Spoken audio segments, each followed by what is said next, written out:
We hold Billy too there. Okay, Bill, Ladies and gentlemen, please hold it quiet. Okay, that's the shot.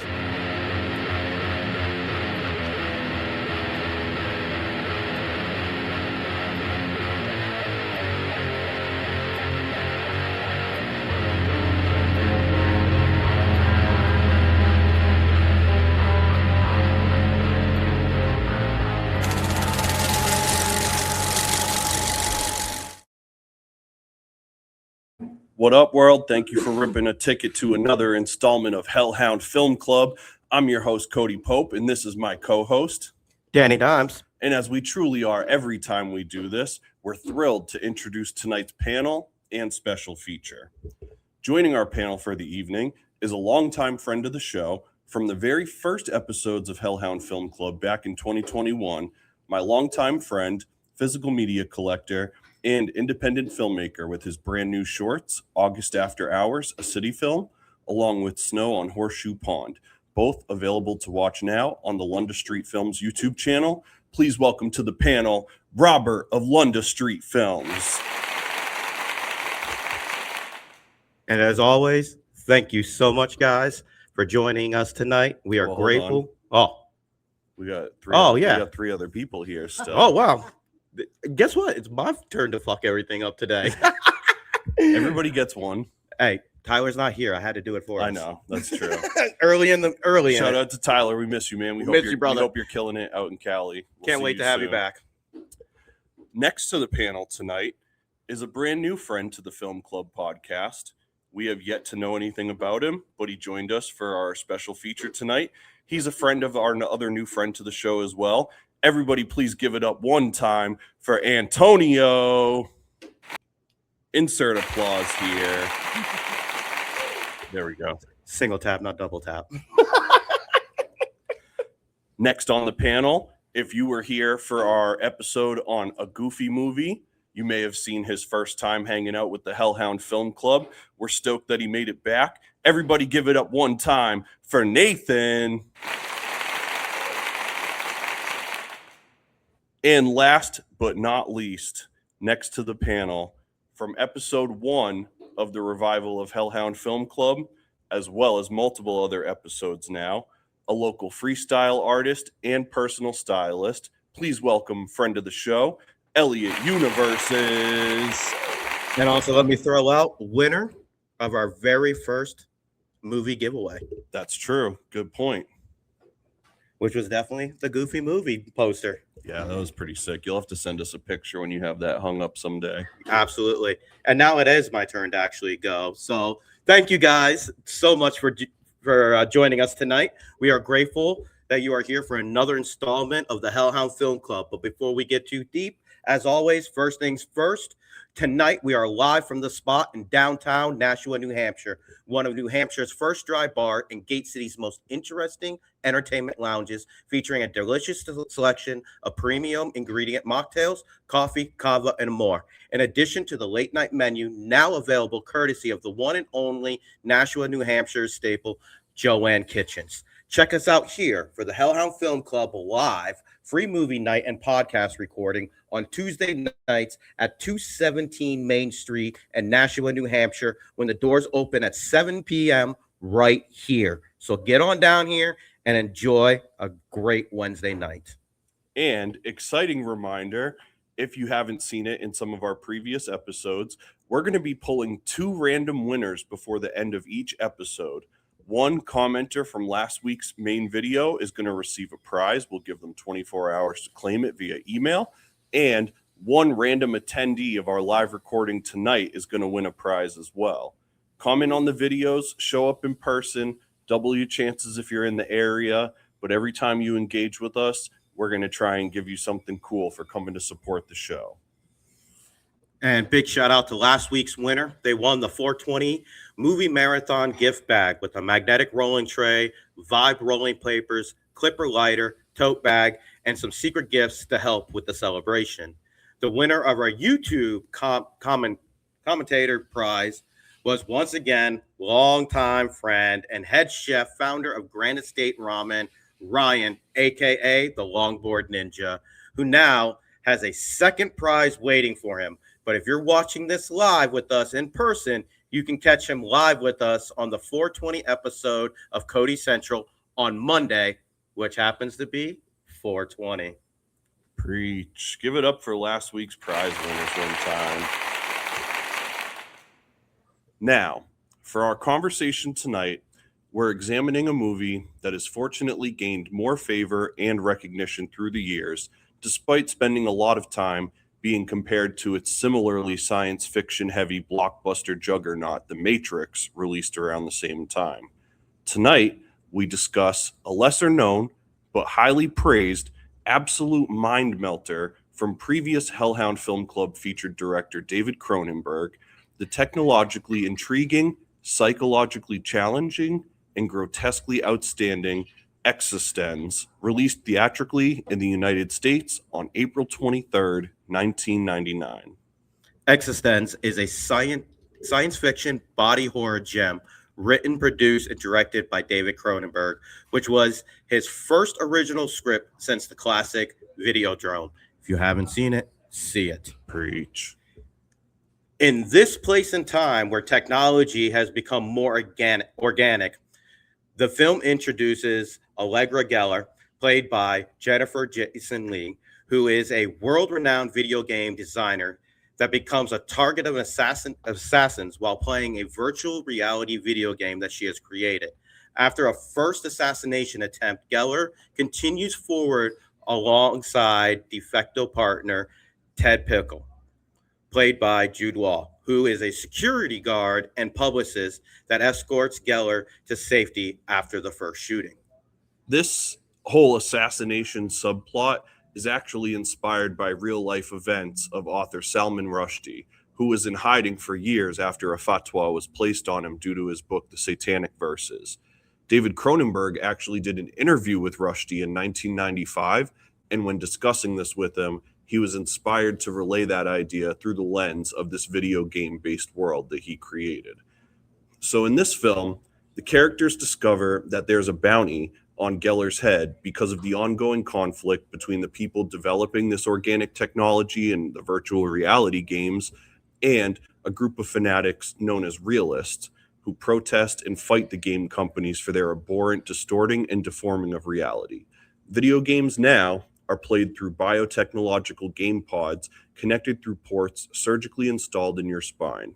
So now the pair, Geller and Pickle, have to find a new pod for Geller as hers was damaged and contains the only copy of the game eXistenZ. The pair must go to great lengths, including hiding and using new identities in the game to escape the bounty hunters while trying to save the game. So I'm excited to get into the panel because I feel like we all have vastly different experiences with this movie prior to coming into it. So I'm excited to get into it. I did want to throw out a little interesting fact to kick this thing off because I feel like maybe it will give some context to the greater movie. I stuck a sneak preview of what you're about to say, and I find it super interesting. So you guys saw the cover of the movie here. You guys saw the title. You noticed how there was the capital letters on the X and the Z. So the reason that they did that is because the letters in between, the ISTEN, is the Hungarian word for God, and a couple of the producers were Hungarian. So there's like nods that they intentionally did, and that's why at one point you hear the guy talk about like the God of the game and stuff like that. So that's why they put the capital letters to kind of like focus on that word and kind of show love to that. So I thought that was pretty interesting because I will tell you guys, I've seen this movie a lot of times. I've watched it a lot through the years. Did not know that until I started doing research for this episode. So the more you know. Hence the reason I said I found that super interesting because I've definitely watched this movie more than enough times. Yeah. And I don't know any Hungary, so Hungarian, I believe that would be the right. I don't speak it in any way, so I had no idea that that's what it meant. Which that shocks me in and of itself. Yeah, I know, because I know everything else. So, so let me start with you since you have the mic, and then we'll work our way around. First off, was this your first time seeing this? No, sir. Okay, definitely not the first time. Do you remember when the first time you saw this was?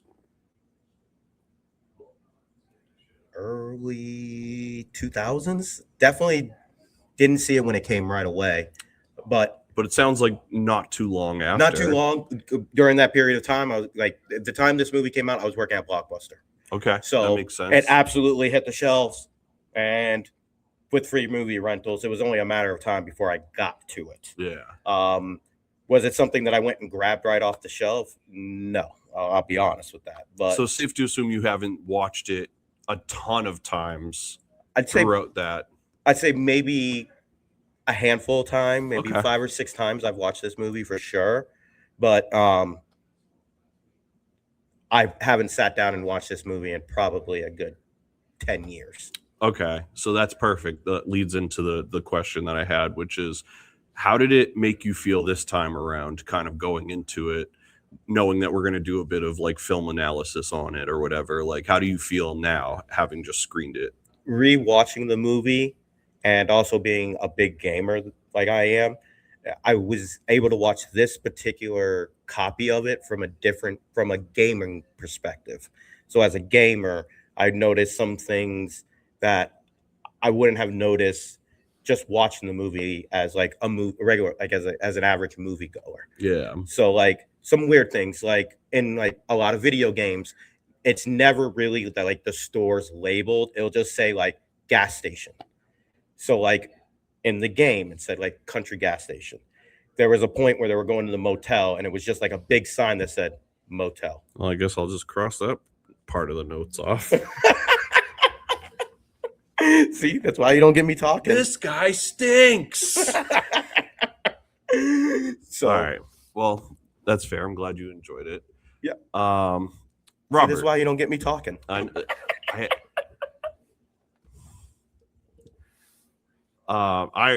Robert actually provided us our DVD copy of this tonight. I was trying to get my hands on the Vinegar Syndrome 4K, and that was not happening. And so Robert came through to save us. So I'm not even going to ask you if you'd seen it before tonight, because I know you have. Do you remember the first time that you saw this, or around like what age you were when you first saw this? About the same time as Danny. Okay. I think I was discovering like Videodrome and Naked Lunch, Spider, all around that time. So you were going down the Cronenberg rabbit hole. Oh yeah, That's definitely. always a fun dive to do. Well, same question. Knowing that we were gonna, after watching this, knowing that we were gonna kind of have some conversation and analysis of this, how did it make you feel this time around? Well, every time I see this, I notice new things. There was one element that I found intriguing at the trout farm. Yeah. There's a moment where Allegra acts like a character in the. Did you notice that? I noticed that she did the loop thing. Yeah, and it wasn't referenced again. And now I'm looking forward to my next viewing so I can figure out When she breaks out of the loop. Yeah, it's like Eyes Wide Shut. Yeah. It's kind of like you just see the new things every time. Well, I'm glad. I'm Do glad know that about that. Yeah. Okay, Hold you're gonna that. do that. Hold that. I was gonna say I'm glad you brought that up. All But right, I all knew right, what you're getting that's to. you. We're getting there. Antonio, let me ask you: had you happened to see this before, or was this your first time seeing this? Yeah, before today, I've never seen the movie. I didn't even know the movie existed until today. Love that. Hell yeah. Oh yeah. So let me get a brief rundown. What kind of movies are you typically into? I don't have like any specific category of movie that I'm usually into, but like I like the movies that engage you, engage your mind and get you to thinking, and this was definitely one of them. Hell yeah. So this being your first time after watching this with a group of us and knowing we were going to shoot the shit about it, how did it make you feel? Like, how was your perception of it overall? Well, honestly, I'm a bit confused about like what actually happened, and I think that's the whole point of the movie. Hell yeah. We can definitely dive into that, but you're not totally wrong. All right, I dig that. What about you, Nathan? Have you seen this before, or was this a first view? Yes. For me, this was the first view. I have also had no idea this movie existed. I've heard of Love Scanners before and The Fly. I've seen Scanners, but I have not seen The Fly. Okay. But now that I've seen this one, I can cross it off the bucket list of movies Hell I need yeah. to see under the director. Dude, so not to plug our own shit, but if you happen to go back and watch older episodes, we did an episode like a month or so ago called the David Cronenberg Appreciation Hour, and 5 episodes. Okay, so you go back a little bit. There's an episode called the David Cronenberg Appreciation Hour, and we literally just talk about his catalog the whole night. It's me, Danny, Robert, and Tyler. So if you're into Cronenberg, that's definitely worth checking out, as well as you guys. That was a fun episode. It was his Cronenberg, though. Of course. Shout out Scanner. Yeah. Shout out Scanner. That's true. If you're We gonna know, haven't said it yet in this podcast. if you're gonna know a Cronenberg movie, Scanners is an excellent choice. That definitely reaches a lot of people. Elliot, dear friend, let me ask you as well. First of all, was this a first? Yep. Love that. It's not often we get almost a whole panel. 3 out of 4 is really good for a first time view. So what did you think of this after it was all said and done? It was a trip. Also, this is technically my first Cronenberg film. Woo! I've What a been- ride. Let's go.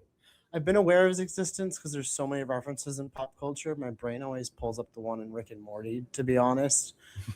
But I love horror, so I knew he was like the father of like body horror and shit. So to see the designs for the game system in the movie and everything was just kind of wild. And I was like, yeah, that makes sense. Now you get where the reputation comes from.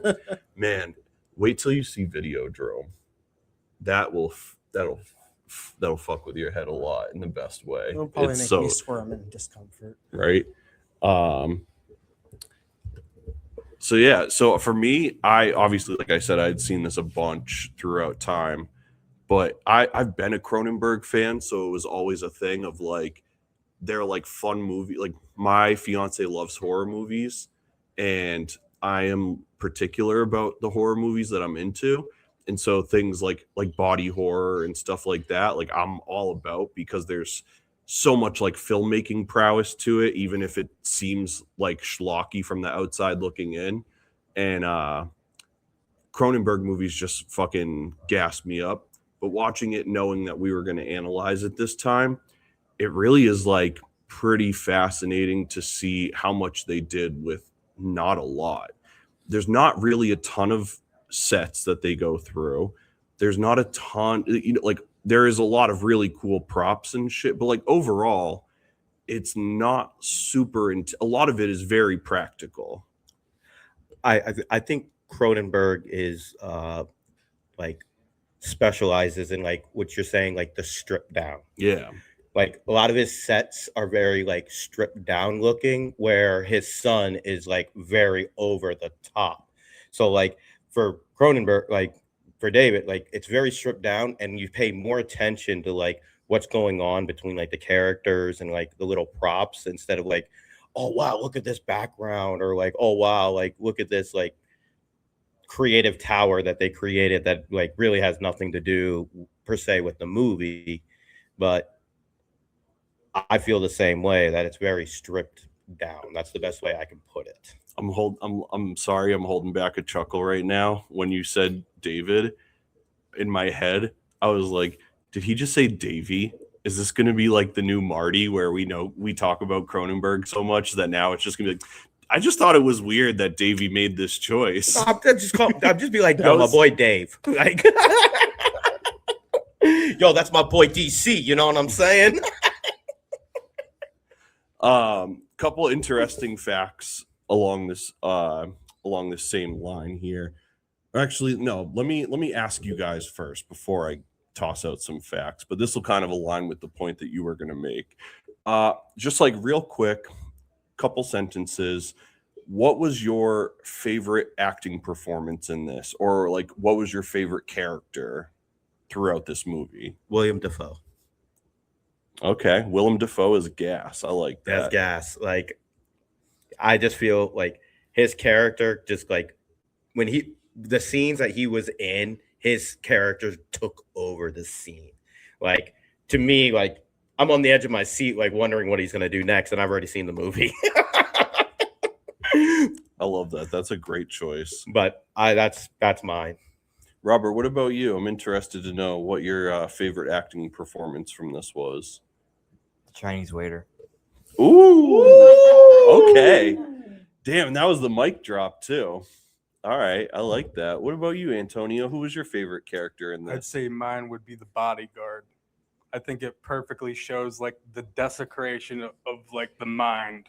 You due talking to about the Ted video game. Pikel? Yes. All right, yes, hell yeah, hell yeah. Yes. Like to me, it just shows how badly an idea like that can corrupt who you are. That at the end of the game, if you get involved with it, you won't even know who you are by the end of it. Yeah, absolutely. I love that. And the cool thing about that too is this was one of the actor Jude Law. This was one of his like earlier roles getting into acting too. So it's like if you like look, it's like how often do you look back at your job resume and you're like, I remember when I got started, all of that body friggin' spinal cord umbilical shit. Like not many people have that on their resume. So I definitely love that. What about you? What was your favorite performance in this thing? I would also have to say Willem Dafoe. Okay, hell He yeah. does a great job of luring us into thinking that he's some crazy cultist that's going to be worshiping the blonde chick. But then eventually turns, and then out of nowhere is like the bad guy. Like, I did not see that coming. Right? That was really great. What about His you? sadistic smile does a great job of like unsettling everyone. Talk about like one of the most outstanding character actors where it's like you can just put him in anything and he will just like eat the pages up and shine. He just fills it with like his own sense of personality and just fucking him. It's great. Right? What about you, Elliot? What was your favorite performance? Favorite performance still pending. Okay, all right. We'll circle back to you on that. So a little tidbit. So after William Dafoe was in this movie, he has openly admitted that he calls and annoys David Cronenberg constantly to try to get into another one of his movies. Dude, I believe it. He's wanted to work with him so bad that like he's like documented like saying that like I annoy the shit out of him. I'm trying to get in another one of his movies. Dude, I cannot blame him whatsoever. That would be so dope. Funny enough, on that same line too, Jennifer Jason Leigh, this kind of goes to I think what you were going to bring up. Jennifer Jason Leigh had a role in Eyes Wide Shut, and they needed her to do reshoots for it, but it conflicted with the filming of this movie, and so she actually like declined to do the reshoots for Stanley fucking Kubrick in order to take this role, and so they had to like reshoot most of the stuff without her. But I think that that's like pretty powerful sentiment in and of itself, like how much she believed in this role, that like I feel like everybody that was involved in Eyes Wide Shut knew it was going to have like some sort of intense cultural impact, and she knew that like in her creative like heart of hearts or whatever, that this was going to be like the thing that fulfilled her the most. And she's fantastic, so it's like, what do you even say? She did a supporting role and Processor, which was Brendan Cronenberg's. Oh, you're talking about Possessor. Sorry. Yep. And some have joked that it's like the sequel to this movie. I don't hate that idea. I love that. So if you haven't seen that yet, David Cronenberg's son, Brandon Cronenberg, put out a film a few years ago called Possessor, and it's phenomenal, and you should definitely get it. A little interesting fact that wasn't quite as notable, I guess. I didn't want to say important. That would be mean, but a little less notable. But there's an actor named Stephanie Belding, and she had only done like 2 TV appearances before this. So this was her film debut, and she ended up she was one of the volunteers that was like part of the whole thing. And she would go on to star in like movies and TV shows, including she was in Watchmen from 2009. She was in Schitt's Creek from 2016. She was in Scary Stories to Tell in the Dark in 2019. She was on some Star Trek Discovery, and she's been in like dozens of other things too. So from then on, she's had a really interesting career trajectory, doing a lot of like one shots in TV and stuff like that. That's funny that you mentioned Star Trek Discovery. Do you know who else was in that? Who else was in that? David Cronenberg. That's funny. I love that. That alone would make me watch it, honestly. I mean, I dig Star Trek. I think it's cool, but it's just hard to like keep. It's like Star Wars, where it's so hard to keep up with all of the sub-universe shit that's happening. That it's like, just give me the Next Generation on a TV marathon on a Saturday afternoon. I know. Disney Plus should just be called Star Wars Plus. How many like spin-offs are on there? You can't keep up with them all. Literally. So the next thing I want to ask you guys, obviously, as we've kind of mentioned, David Cronenberg is like the master of body horror. And this movie obviously is like quite visually stimulating, if you will. I'd be interested to know what was the most standout visual thing to each of you in this film. Wow. We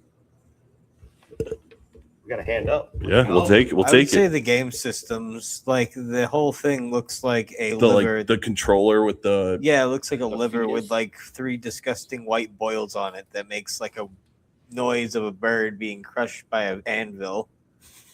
I like that basically. description. Like, I don't know what sadistic person would be like, ah, yes, don't get me the Xbox 9, get me the Fetus 72. Plug in Systems 97, goes right into the belly button this time, so it can go right into your stomach. Realistic eating physics. Yeah, that is it. That it was a pretty phenomenal sight to see. Like, just even looking at like the controller aspect of it, it's like you can feel the texture in your hand of what that Yeah. thing feels like. Probably feels like snot. Right? Exactly. It's like that stuff you would get as a kid. I forget what it was called. Silly putty? I don't think it's silly putty. It's similar. No, but it was like it's like a jar, and when you put your maybe it is fart putty. Wait, gack? Gack. That's Yeah, yeah. gack.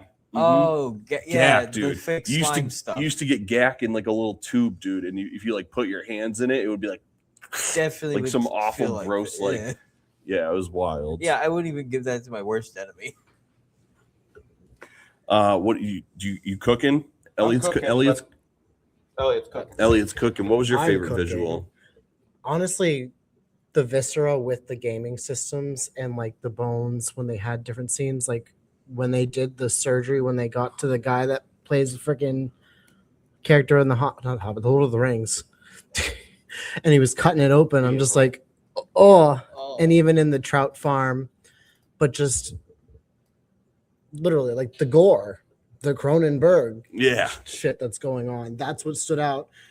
And going off of what he mentioned, the game system looked like a fetus. When they first plugged in the beginning, it literally made a cooing noise like a baby. And I was like, oh, that's all I got to say. That's the best reaction when a movie can make you like feel like you're crawling in your skin. The only thing I wanted to point out, which I found hysterical, was this is supposed to be in the future, and we have wired controllers. Right? They made it in 99. Give them a break. Come on, dog. I still got a PlayStation 2 with wired controllers. Right? Yeah, Preach. me too. So,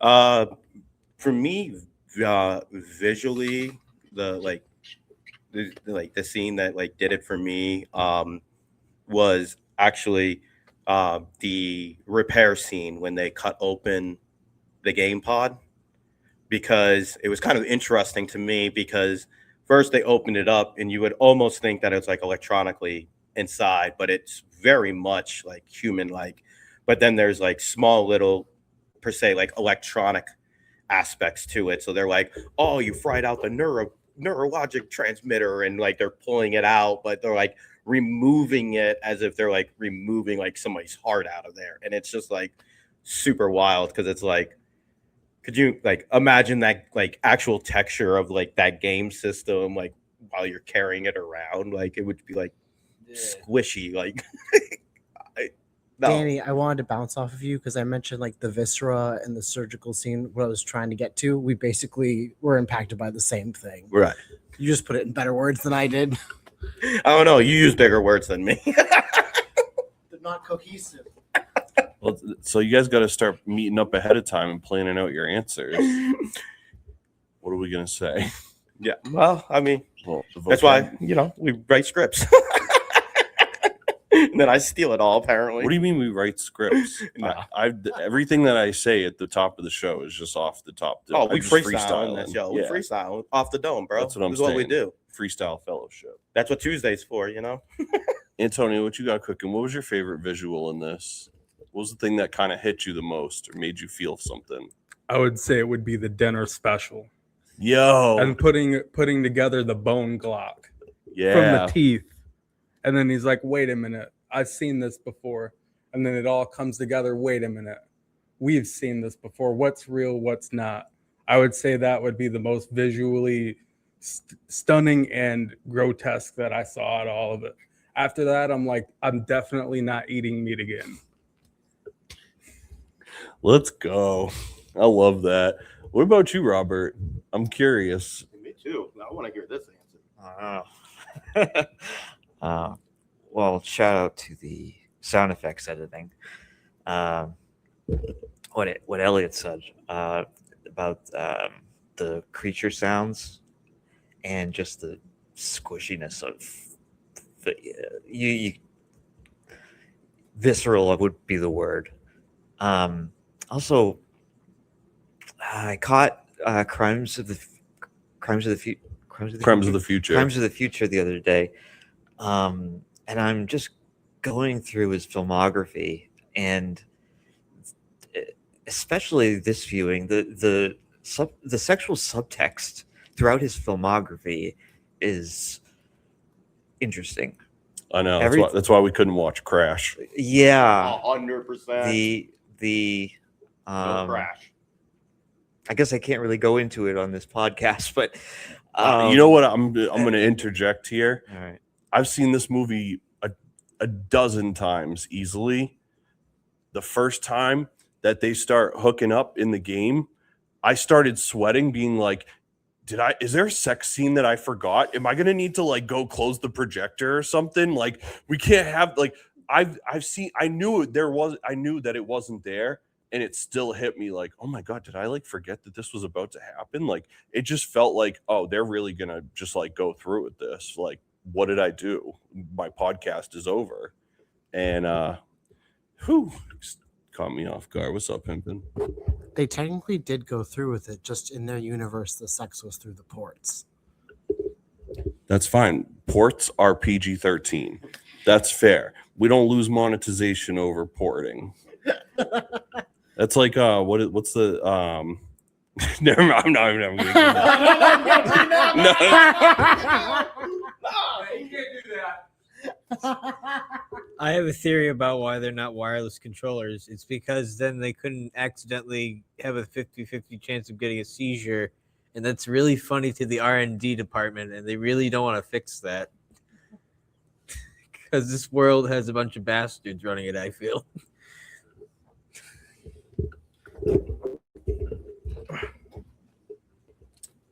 So interesting thing about some of the visuals, since we're kind of on that tip. I was trying not to bring it up, but I just love it too much to not bring it up. The scene where they're driving in the car. What they did for that, I'm sure some of you guys know, but they use rear projection. So they made the scene, they put all of the background of where they're driving just on a projection screen. And so it kind of gives it the look of being fake, which is kind of like telling you like, hey, something's not right here. Like they're not driving anywhere. Like it's just rotating scenery. And not only did I think that was really cool, but that is like kind of a nod to an old visual technique that was like made popular by people like Alfred Hitchcock, even like Stanley Kubrick eventually used it.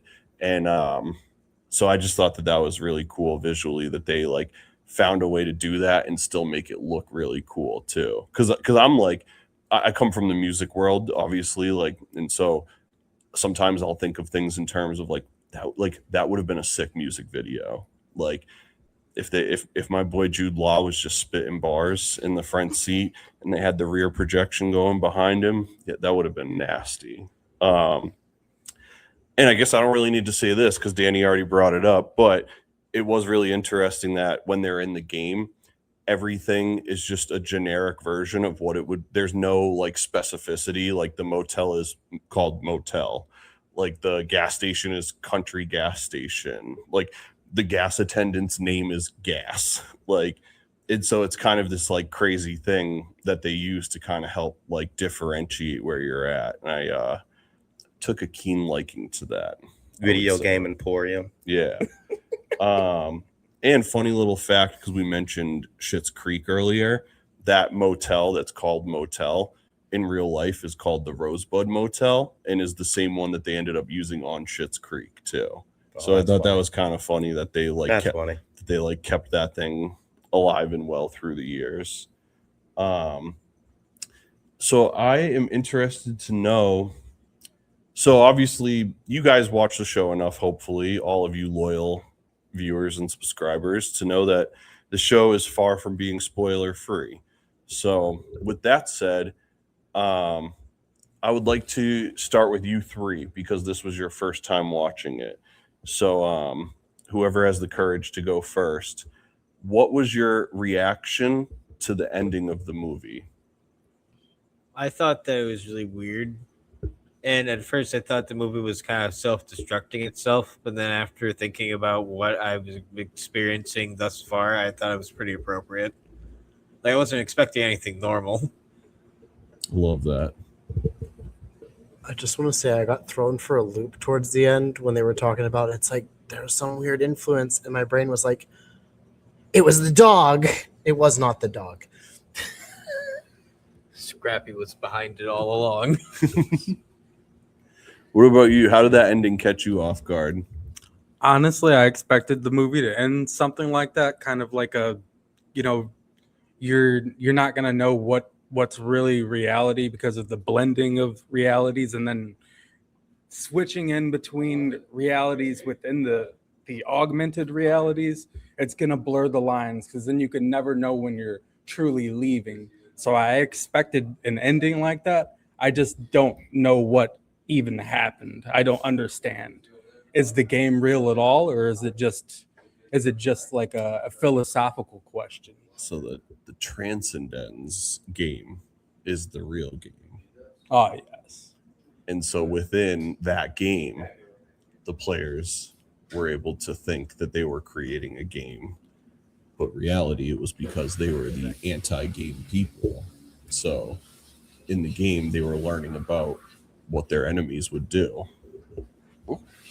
You can tell it's springtime in New Hampshire. We got flies. Right? Yeah, true. Good point. Very appropriate for a Cronenberg episode. So I could definitely understand where you're coming from. Like, what the fuck just happened? Like, but that's my takeaway. I don't know if that helps. But And then at the very end, the waiter, the one who was supposed to be your contact, asks you, are we still in the game? So that's the final line where you're like, wait a minute, what? And then it ties in, it goes into another loop. I feel like that's the movie literally going, I don't know what I am anymore. Help me. it's almost like choose your own ending. It's like a Seth MacFarlane episode ending. Oh, Jesus. All right. So let me get you two's thoughts now, because obviously you knew the ending going into it, but how does it hit this time around? Well, from my understanding, the very first scene is the only real scene. Yeah. So we enter the game and we never leave it. I don't know. That was what I noticed on this viewing. I like that. I like that perspective. That is pretty interesting, where it's like everybody that went into that initial game trial just ended up lost in the game. Okay. So I have 2 takes on this. Yeah, I know. You asked for 1, you get 2 now. All right. First take is they say that the game is transcendence and they're playing eXistenZ inside of that game. My question is, how do you know you're not inside of another game playing Transcendent that's playing another game? So again, creates that, where is the real reality inside of the reality? You get so involved in something, you almost lose yourself. Yeah, how many layers deep are you in this? But also watching, I had very much of, like I said, I am a big gamer, very much of a role-playing game feel. Oh, okay. It's as Robert brought up, Allegra at one point goes into the gaming world. We call an NPC, a non-playable character. They're just there to help move the story along. Yeah. So if you don't ask the right question, they end up in their loop and they just stand there staring off into space until you ask them the right question. I felt that looped back into my first statement about not knowing where you're at. A lot of role-playing games that you tend to play turn out to be dreams at the end of the game. So you're playing the game and then all of a sudden, like, your main character like wakes up from a dream and it's like, what happened, kind of thing. So I kind of felt like that all encompassed one another, like that full circle thing. So that was my take on the ending, that like, do you really know if you're in the game or not, or we play in the game right now even though we're in reality? What is your take on the ending? We're still living in a game. What is your take on the ending? Yes. What is your take on the ending? What is your take on the ending? You have 30 seconds to comply. Just wanted to see how quickly I could get stuck in a game loop. You gotta say There you are. and ask them a relevant question. Yeah, you gotta give me the right answer to the I question. have to give you the right. I believe that the ending of this movie is showing that we are all stuck in our own reality of a game. I like that. Hell yeah.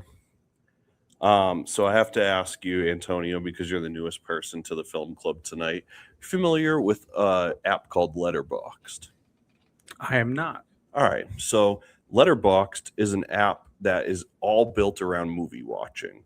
So you can go on and like log the movies that you watch and keep track of them. You could write reviews for the movies that you watch. Famous like directors and actors will go on and they'll make lists of like movies that inspired them while they were making X, Y, and Z or whatever. So it's like a really cool movie-centric platform. But one of the big things is the review feature. And it's kind of become almost like a memeable thing within like movie nerd groups and shit like that. You know, people that are real deep in this movie thing love talking about their fucking Letterboxd, me included. So we've kind of taken their format to close each of our segments about the movie. And what we do is we give it a quick, like 1-2 sentence review. And then out of 5 stars, what would you rate it? So I'm going to give you some time to think about it because you're the newest person here. But I just wanted you to know the format of how we're going to go. Gotcha. Elliot, if you have the courage to set it off, I'd love to start with you because I'd like to get first-time viewers' ratings on it first. You give me too much credit. I don't think that fast. 2 sentences? Let's just say that it was a bit of a trip. Love the body horror. Love the existentialism. eXistenZ, whatever. But I really enjoyed it. And I'm going to give it a 5 out of 5 stars. Woo! Let's go. He said 5 out of 5 stars. Oh, that was just fantastic. Wow. What a way to set this off, dude. No pressure, Nathan. You're up. What's up, buddy? I'm afraid to review it now. I liked it. Rewatchability, though, I could rewatch it probably like 3 times. But then, like, by then, I think I'd get sick of it. So I'd give that like 4 out of 5. Like, it's a good. I'm just fucking with you. It's a good movie. I like the special effects. The gun is very H.R. Geiger looking. I also noticed from its design, like, really weird table scene. I love it. But also, it's like once you kind of see those spectacles enough times, you're like, okay.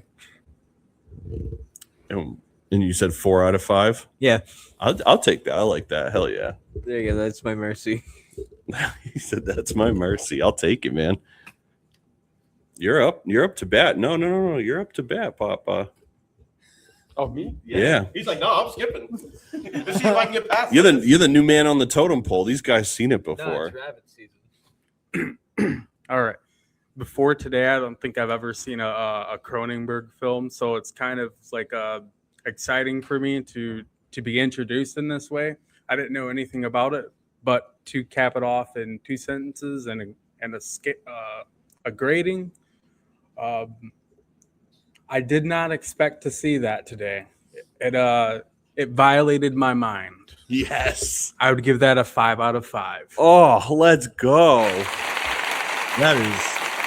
That's what I'm trying to hear. I think this is the first time in Hellhound Film Club history that we've got not 1 but 2 5 out of 5s. Feeling good about doing this episode today. God damn it. Let's go. Let's go, the guy who curates this show. That was very well said. Thank you. I couldn't do better than that. But on our so I'd say to be initiated into his filmography after having done the Cronenberg episode, and I may have said that this is quintessential Cronenberg. What a film to be introduced to, and a perfect that sentences should be on the box. Yeah, well, it's on record now. So Yeah. that's outstanding. So I still think it's one of his best films. I'd give it a 4.5 out of 5. I love it. 4.5 out of 5. Let's go, gang. We really rocking up with these high scores today over here. This is one of the best movies that we've picked yet. Okay. In terms of the rating. The viewer's perspective. Wow. Shot through the heart, and Danny's to blame. Hey, He gave film. I wake up every a morning to be a bad name. disappointment. That's why I succeed so well. All right, we'll break our hearts. Let's go. No, personally, no. I'm gonna tell you right now. All right, I think this is an excellent movie. I think it absolutely hits a Cronenberg movie in every single aspect. I mean, the sexuality throughout the movie, the body horror throughout the movie, the writing, the stripped down sets was incredible. I'm not going to break your heart because I believe that this is a 4 out of 5 movie. That's not bad. I think it is excellent. I think for me personally, I think this has lots of rewatchability. That's my personal opinion, only due to the fact that every time I have watched this movie, I've broken it down in a different manner, and was able to look at it in a different way. And as I said, being a huge gamer, I love like movies that kind of like play on gaming in an aspect. I also love movies that play on the that alter reality. Unfortunately, this dropped 3 weeks after The Matrix, so I got very, very hurt by that. Yeah. But I think this is an excellent movie. I am very happy that this was your very first Cronenberg, because most people's first is usually The Fly. So I'm really happy that you got like something very different. So, and I think we're on like a running streak of like 7 weeks now that we've had a first watch. Yeah. Like we're nailing this first watch. I love it. It genuinely makes me happy when people show up and they see something for the first time, because there's nothing better than being able to like pick somebody's brain right after they saw something for the first time. I equate that to like when you and your friends go to the movie theaters. What is the first thing you do when you open the doors and our blaring sunlight is blinding you? You get in the car as fast as possible and start talking about the fucking movie you just watched. Oh, I was gonna say throw Jolly Ranchers in popcorn. And that's an interesting one that did not come up in our 420 movie marathon, but I did give somebody M&Ms to put in their popcorn. That's always been my thing. But Jolly Ranchers, I'll have to I gotta be honest, that sounds fucking nasty, but I'm willing to try it. So one time I'll give it a shot and let you know. Maybe I'll do it here on camera. Something about watermelon Jolly Ranchers and popcorn that just doesn't hit it for me. Nope, same. But you know what? You gotta try something once. And I want to point out something you just said. I used to get like ragged on for this all the time. When I used to take dates out, I always went to the movie first before dinner. And everybody was like, why do you do that? I go, because when you go to dinner first, you sit there and you don't talk because you don't know what to talk about. Yeah, now you got something to talk about. You go to the movie first, you get the silent, awkward out of the way because you don't want to talk during the movie. You're not supposed to be talking to them. But as soon as you get to dinner, you have already something right away in common, which is the movie, which gives you that icebreaker to start conversations that lead into something else. Absolutely. So, like, and I think how somebody reacts to a movie tells you a lot about their personality, especially in a dating realm.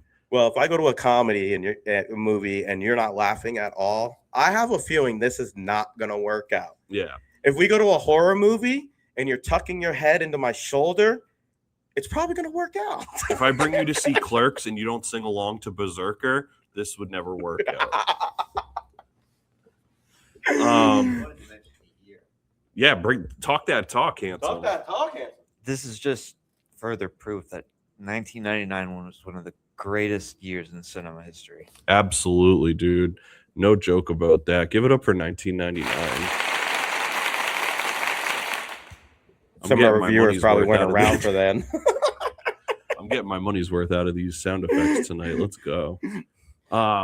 So yeah, I gotta say, average, that was one of the greatest average ratings of a movie that we've done on Film Club yet. I'm so stoked that everybody thoroughly liked it. As we always bring up on here, I always post the reviews of the movies that we watch here at Film Club, as well as all of the other movies that I watch on my Letterboxd. So when you go to Letterboxd, if it's a movie that we've done at Film Club, you'll see my review and you'll see a link for the episode that you can watch the whole episode of all of us talking about it. If you're really interested in getting involved in like a movie platform where you just talk about movies and share movies and stuff like that, highly, highly encourage you to check out Letterboxd. And so here is a little bit about that before we wrap things up tonight.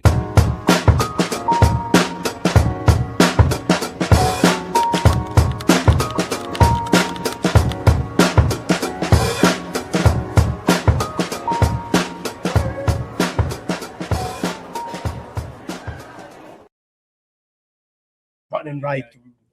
Me and Antonio are gonna go. Right now? Yeah. As we're wrapping up the podcast. All right, guys. Well, have a great night. Have a great night, guys. Thank you guys for kicking it with us tonight and watching the movie. Let's give it up one time for Nathan and Antonio before they got a jet set tonight. Have a good one, everyone. Hell You yeah. too, guys. Much Appreciate love, it. guys. Have a good night, guys. Thanks for having me, guys. Hell yeah. Great meeting you. All right. So as we always do when we wrap up these episodes, we like to give you guys some local screenings and event listings. If you have any theatrical events, any special screenings, anything that you want us to plug on the show, please don't hesitate to shoot us an email at hellhoundfilmclub@gmail.com. And with that said, get some tickets to some of these upcoming screenings. Yeah.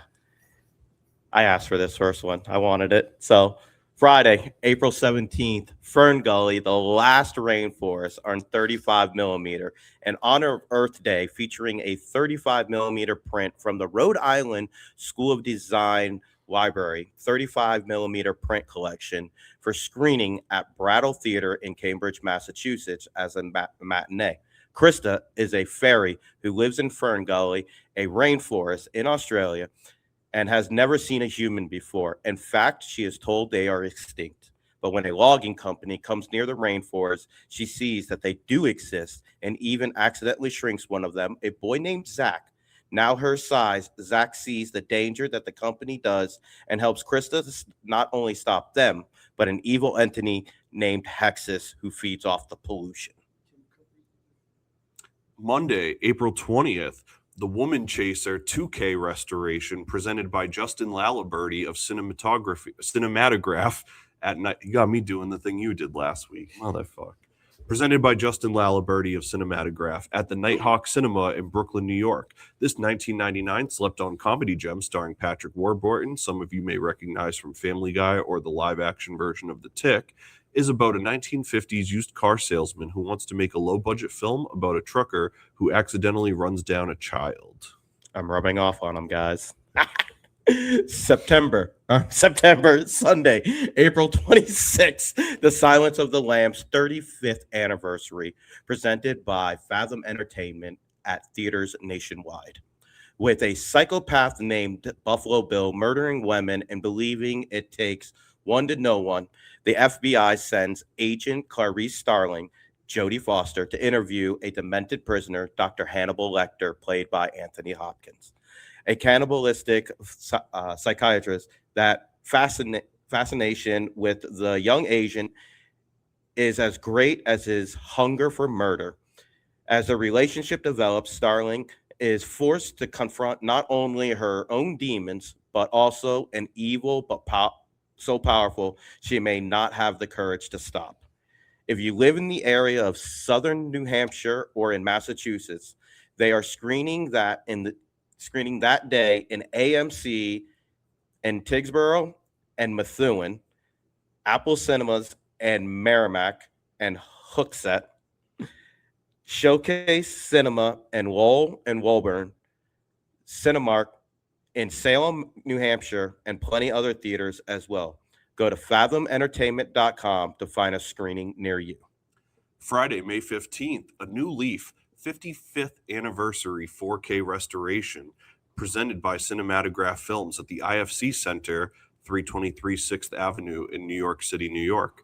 This is the first theatrical run of Cinematograph's 4K restoration of this 70s critical success. A New Leaf is a 1971 American black comedy film written and directed by Elaine May in her directorial debut based on the short story The Greenheart by Jack Ritchie. It stars May, along with Walter Matthau, Jack Weston, George Rose, and James Coco. In the film, New York City playboy Henry Graham has run out of money. He decides to find a wealthy bride and finds shy heiress Henrietta Lowell. He takes control of her finances after their wedding and fires her dishonest staff. He carefully plans to poison her, but even his own best-laid plans go awry. Friday, May 22nd, I Love Boosters theatrical premiere in theaters nationwide, including the Coolidge Corner Cinema in Cambridge, Massachusetts. In the return of Boots Riley, nearly 8 years removed from his highly loud "Sorry to Bother You," I Love Boosters follows a crew of professional shoplifters who take aim at a cutthroat fashion maven, starring an all-star cast including Keke Palmer, Don Cheadle, Demi Moore, Taylor Page, and more. Sunday, July 5th, Citizen Kane 85th anniversary, presented by Fathom Entertainment at theaters nationwide. A boy abandoned by his parents inherits a fortune, builds a global newspaper empire, and aspires to become president of the United States. But he loses everything over an affair with an untalented nightclub singer. This fascinating story unfolds through the eyes of the people important to the tycoon, each showing a different aspect of Citizen Kane. This special 85th anniversary release includes exclusive insight from Leonard Maltin. If you live in our area of southern New Hampshire or Massachusetts, there are screenings that day at the AMC in Methuen, Apple Cinemas in Merrimack and Hooksett, Showcase Cinema in Lowell and Woburn, Cinemark in Salem, New Hampshire, and plenty of other theaters as well. Go to fathomentertainment.com to find a screening near you. Friday, July 17th, The Odyssey 70mm theatrical premiere in theaters nationwide, including on 70mm at the Coolidge Corner Cinema in Cambridge, Massachusetts. A mythical action epic from master of cinema Chris Nolan, shot across the world, bringing Homer's foundational saga to screens, starring Matt Damon, Tom Holland, Anne Hathaway, Robert Pattinson, Zendaya, and Charlize Theron. And Lupita Nyong'o. The New Hampshire Film Festival is October 15th through 18th throughout downtown Portsmouth, New Hampshire. Submissions are open now, and for more details, you can visit www.nhfilmfestival.com. And as we always do, we got to give a big shout out to some of our favorite theaters. Love the Coolidge Corner Cinema. Shout out to the Coolidge Corner Cinema for some of the best programming in the world. Ethan Hawke's favorite movie theater. 70mm there. That's true. One of the few places that does Exactly. 35 and 70. That's right. We've also got the Brattle Theater in Cambridge, Massachusetts. Outstanding programming as well. Just some of the, again, much like Coolidge Corner, some of the best programming, and some of the founders of the Brattle were also involved with Janus Films and Criterion as well. Yep. Big shout. Actually, I'm going to let you take this next one. The big shout out to the Wilton Town Hall Theater in Wilton, New Hampshire. Yep. Everybody should go and check that out. Free movies, baby. Free movies. Support local. It's awesome. The reason I had him take that one is because I got to shout out the Milford Drive-In Theater, one of my favorite places to go in the world in Milford, New Hampshire. The season is opening back up. They got 2 screens. It's always a double feature. It's a great time. They're been running for over 40 plus years. So if you're in the area, go check out the Milford Drive-In in Milford, New Hampshire. Yo, just shout out drive-ins in general. Amen. Like, and since we're speaking of them, you know, definitely got to shout out the Mendon Twin Drive-In Theater in Mendon, Massachusetts. Big shout out to the Somerville Theater in Somerville, Mass. I know I keep saying that these places have great programming, but without getting too deep into it, when you run a theater, you have to your theaters basically rent movies from distributors.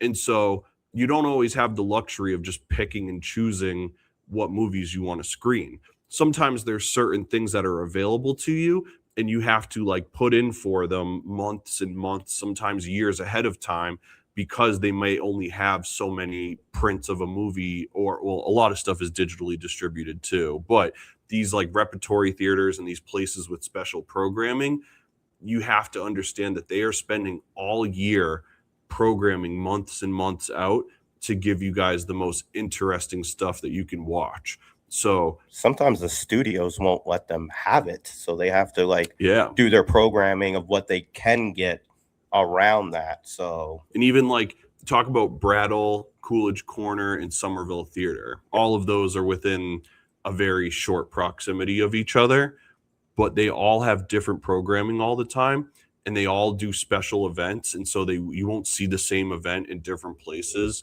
I know one cool thing that Somerville Theater did was they ran the WBCN documentary for a long time. So that was like a really cool thing that was like pretty much only at that theater. Coolidge always has like guest speakers and honorees and directors that do Q&As and stuff like that. So we just can't stress enough how important it is to support your local cinema in whatever capacity that is. If it's AMC, go and have a good time.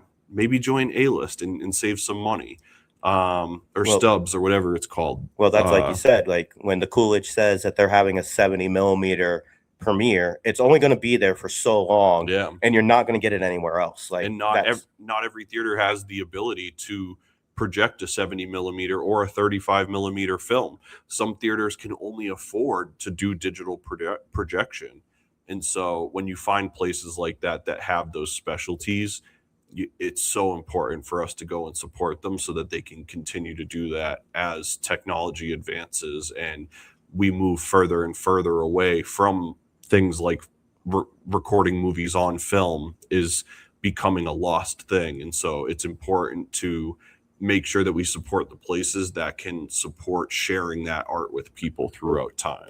And some of the people that watch this may not understand that, like, 70 millimeter, 35 millimeter digital, it's all the way that it's filmed. Yeah. So it's filmed differently based on what they're using. So understand that, like, the 35 millimeter is actually a film.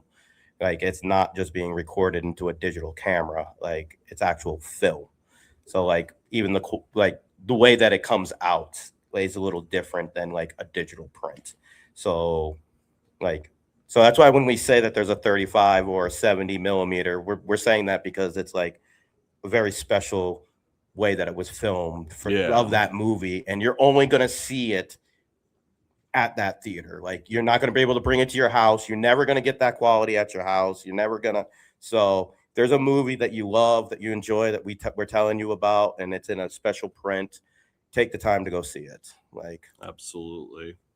And with that said, we forgot to do it on the last episode, so we're gonna do it this last time. 2 episodes, and you're gonna remember this time. Yep. And I wrote it in so that we remembered it. Let's go. Give away some prizes. All right.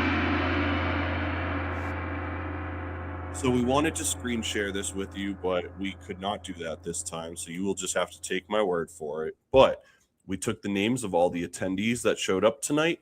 We put them on a spin wheel, and now we're going to click to spin the wheel, and it's going to randomly select our winner tonight. If we land on somebody that's not here, we're going to keep spinning because that's the way it is. If you win the YouTube comment prize, shoot us an email within 24 hours, and you'll have your pick of a prize as well. But here we go. Oh, I wish you guys could hear that sound effect. That was really cool. And that was one of the guys that just left. So let's pull him out and try this again. Here we go. Oh, let's give it up for Mike. Mike's the winner. Big Mike. Big Mike. Mike the healer. Let's go. I could never do it. Everybody needs some love. Big shout out to our biggest supporter, Mike, who is the owner and founder here at The Spot. Mike is going to receive a really cool movie watching package from us that we're going to bring to him next week. That's going to have all sorts of goodies in it. And a kick in the nuts. And yeah, cold-blooded. But expect nothing less, dick. And you know what? While we're at it, let's figure out who's going to win our YouTube prize of the week as well. Thank you, guys. So I got to be honest with you guys. The comments on the YouTube videos are still pretty light. We're getting people watching them. I'm super grateful for that. But you guys know how this whole algorithm things go. Comments and likes make the world go around. That's why we pick somebody from the comments every week to offer them a prize. And so I'm going to go through the video from last week, which was our 420 movie marathon episode that is out now. And let's see how many comments we have. So we have 3 comments on here so far. Who's number 1? Let's find out. Yes, I am number 1. Big shocker. It's our winner from last week. Is it the longboard ninja? It is. It's in the fact, longboard ninja. Shout out to our brother Ryan, the founder of Granite State Ramen, popping up this year at a place near you. Ryan, we've got another great prize for you that we need you to come claim. So hit me up, and you're going to have your choice of a really cool movie marathon package. Definitely big shout out to our boy Ryan. Every Monday night he stops in, says hi to us. Every single Monday night. So seriously, got a big shout out to you, man. We want to say thank you so much for your support, brother. Absolutely. And with that said, this has been a great episode. Thank you guys so much. We appreciate you guys being a part of the show and sticking around till the end of it. And I'm not going to sleep much tonight because I'm only going to be thinking about fetuses coming out of my back. But yeah, I know my spine. I'm going to feel shit in my spine tonight. Be like, no, stop. Yeah, I think I'm gonna have to watch a Cronenberg film tonight. He said, "Oh, I love that." Robert said, "I got to watch another Cronenberg movie tonight." I'm gonna have to watch like a Jigsaw or something so I can go to bed. So I'm not so. Oh my gosh. All right, before we do our departing stuff, you guys have any final plugs? Anything you want to promote to the people? Anything you want to send people to before we get out of here tonight? I am the owner of Infinite Encounters Oracle. You can find me on Insta, Facebook, and TikTok. And I'm the owner of London Street Films on YouTube. There are currently 2 films there, and I'm working on a third featuring footage from a blizzard in Concord, New Hampshire. Nice. I love that. Shout out to Robert from London Street Films. You got anything you want to plug, bro? You know what? I do have some stuff I want to plug. While I know you do, so that's why I asked, because I'm excited for you too. Thank you, man. Yes. So, as you guys know, when I am not moonlighting as a fake movie critic, I moonlight as a fake professional rapper. And thank you. I love you, Mike. I am officially back on the road. I just kicked off my first shows of the year. I've got some crazy dates coming up. You guys, show will have already happened after you guys see this episode. But tomorrow night, I'm going to be in Burlington, Vermont. Next Thursday night, April 23rd, I'm going to be in Providence, Rhode Island at Troop. And then May 22nd, I'm going to be at Canvas by Coffee Corp in Fitchburg, Massachusetts. And on Friday, July 3rd, I'm going to be on the side stage at the Bank, New Hampshire Pavilion, but going on before and after the one, the only Lil Wayne. I'm so grateful. This is like one of the biggest opportunities that I've afforded myself, and the support that I've got along the way is crazy. So thank you guys for the love. I'm still booking more shows though. We're lining some other stuff up. We're going to be hitting other parts of New Hampshire. Hopefully we're going to be getting up to Maine, getting down to Connecticut as well. Just if you want to book something, visit www.cody-pope.com. You can see all my reviews, music videos, and there's a booking contact thing right there. You can reach me directly. We will set up a show and make it happen. We're taking over the map. Thank you guys for all the support, and I will see you guys out on the road this year. And let's not forget, bro, not only Lil Wayne, but 2 Chainz is going to be there too, bro. That's right. Like, those are 2 monster, like, in the industry individuals. Like, yeah. I'm super proud of you, dude. Congratulations, man. I appreciate that. It's been a ride. You know, I've been here for the last, 2.5 years of it, and I couldn't be happier for you, dude. Thank you, man. That means a lot. Man, super proud of you, and I'm really excited to see where this is going to go afterwards, because I feel like this is just another platform to, like, help jump, you know what I'm saying? Yeah, I'm just ecstatic to be able to share my music with that many new faces. And I told you the cap on the place is 9,000, man. Yeah, let's sell this shit out. Like, it's already getting pretty close, but let's sell it out. Get your tickets. I struggled please. to get my lawn ticket, so come out to Meadowbrook Farms. Come see me play the biggest show I've ever played in my entire life. It's gonna be a blast. Playing with Lil Wayne and 2 Chainz. And we have some other phenomenal shows. Tomorrow in Vermont, I'm performing with Conflict and Nasty, some of the best artists from Vermont. Next week in Rhode Island, you got DJ Kanga on the 1s and 2s for that. Yep. Dude, yeah, that dude's nasty on the board, bro. All these shows coming up are real special. So stay tuned. CODY-pope.com is the world, and you can find everything right there. Thank you for your support. Much love. Dude. But as always, I want to say thank you so much to everybody for tuning in. And please be sure to subscribe to our YouTube channel, Hellhound Publishing, and subscribe to our newest channel, the Hellhound Film Club, dedicated to this show, as well as bonus clips, exclusive bonus episodes, interviews, and more.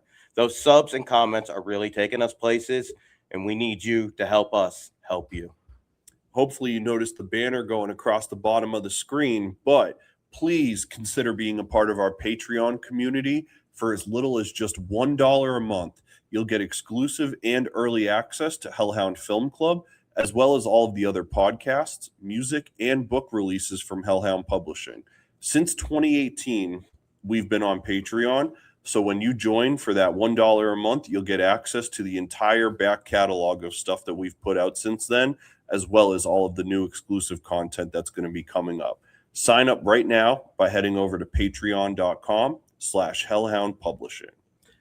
Don't forget, you can also join us here every Wednesday at 7 p.m. at The Spot in downtown Nashua for our free movie screening and live recording of these episodes. That's every Wednesday night at 217 Main Street, Nashua, New Hampshire. Come down, watch a flick, grab a drink, eat well with some good friends, and don't forget the popcorn. Good night, world.